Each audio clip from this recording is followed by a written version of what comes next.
Hi, everyone.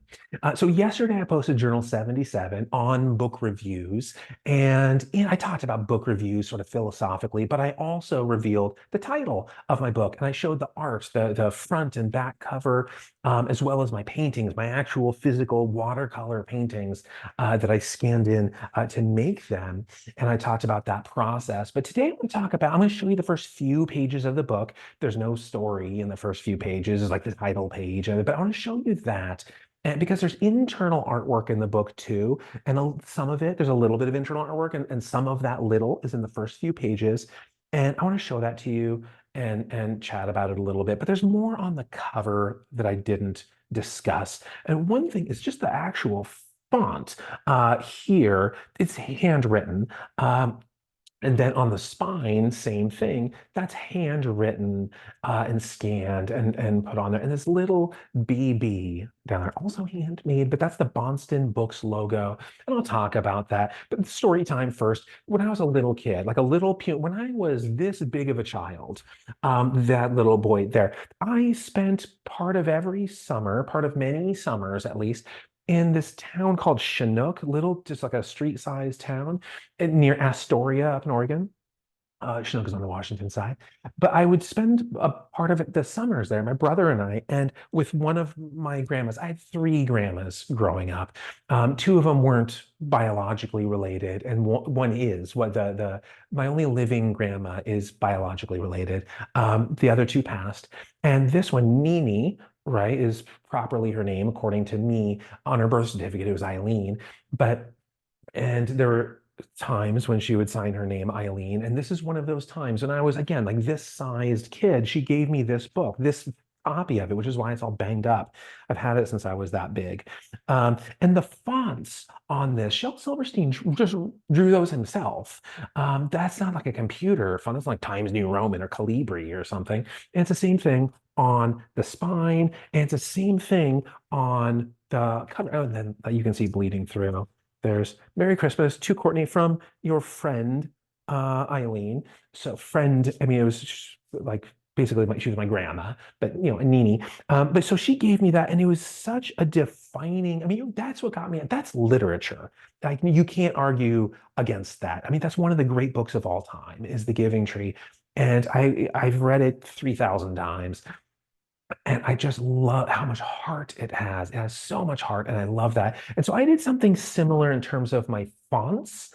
Um, again, this is book one, A Time for Wrath. There's book one, A Time for Wrath, right? That's me handwriting. Now, it's the same font. I tried to get it pretty close to identical to the same font that is in the book itself, that what the chapters are written in, what the book itself is written in. This is a handwritten version of of a very, very similar font. And so here's the overall title, is The Crown and the Caged God. That's the handwritten version of the font. Now it's a little bit bolder. I made some slight changes to it.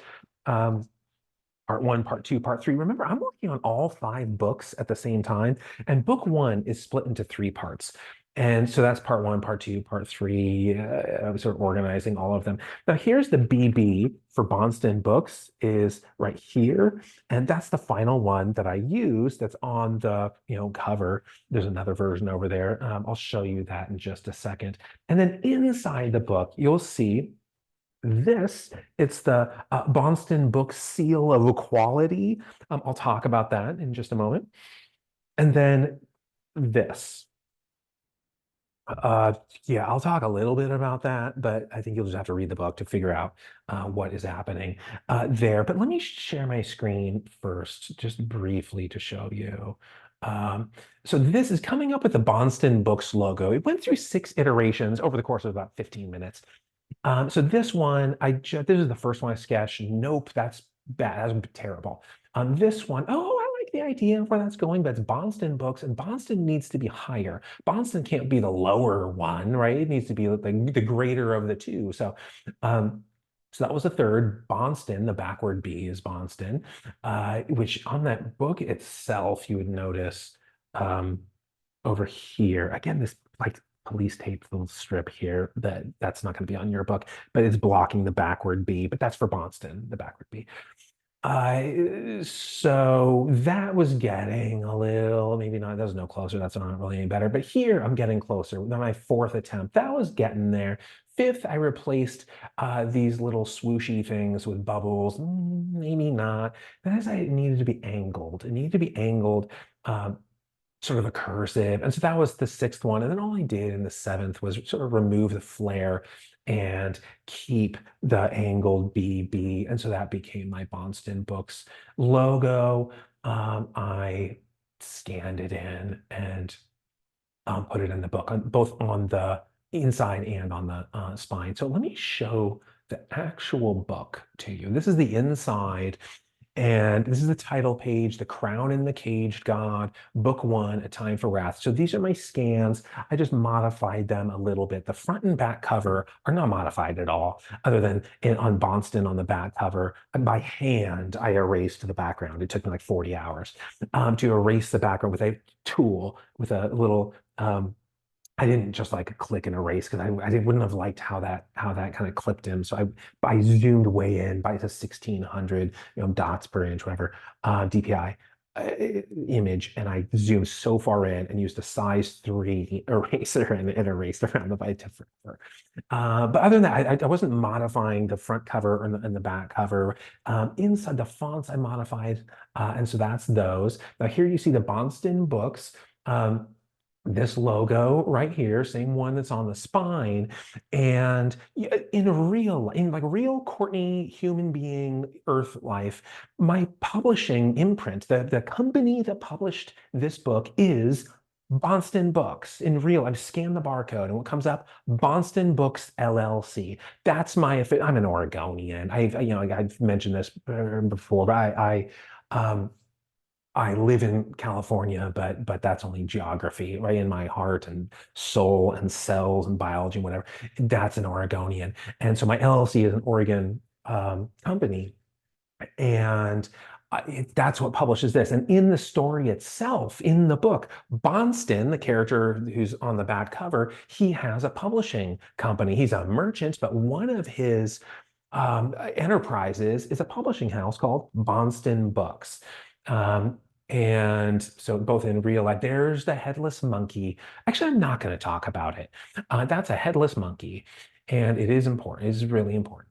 And then this is that stamp, the seal of quality. Now, in the story, books that are published by Bonston Books, there's a silver wax seal, right? The stamp on them, so it's not a counterfeit, right? So you know it's authentic, these books. And so there is my seal of quality, and it looks like the B is forward, but notice the orientation of the book. That is for the B for Boston, so it's actually backward. And this is one person passing the book to another. Let's all share.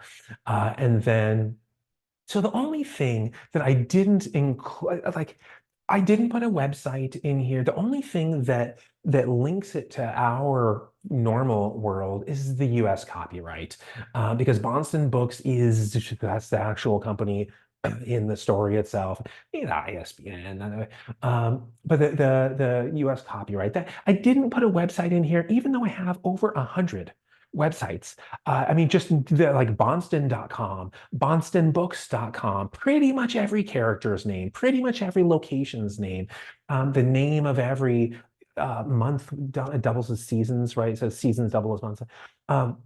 The names of all those. I have all of those domains, but I didn't want to put them in the book because this is within the world. My name isn't on the book. Nowhere is the author name on the book because this exists in its own world.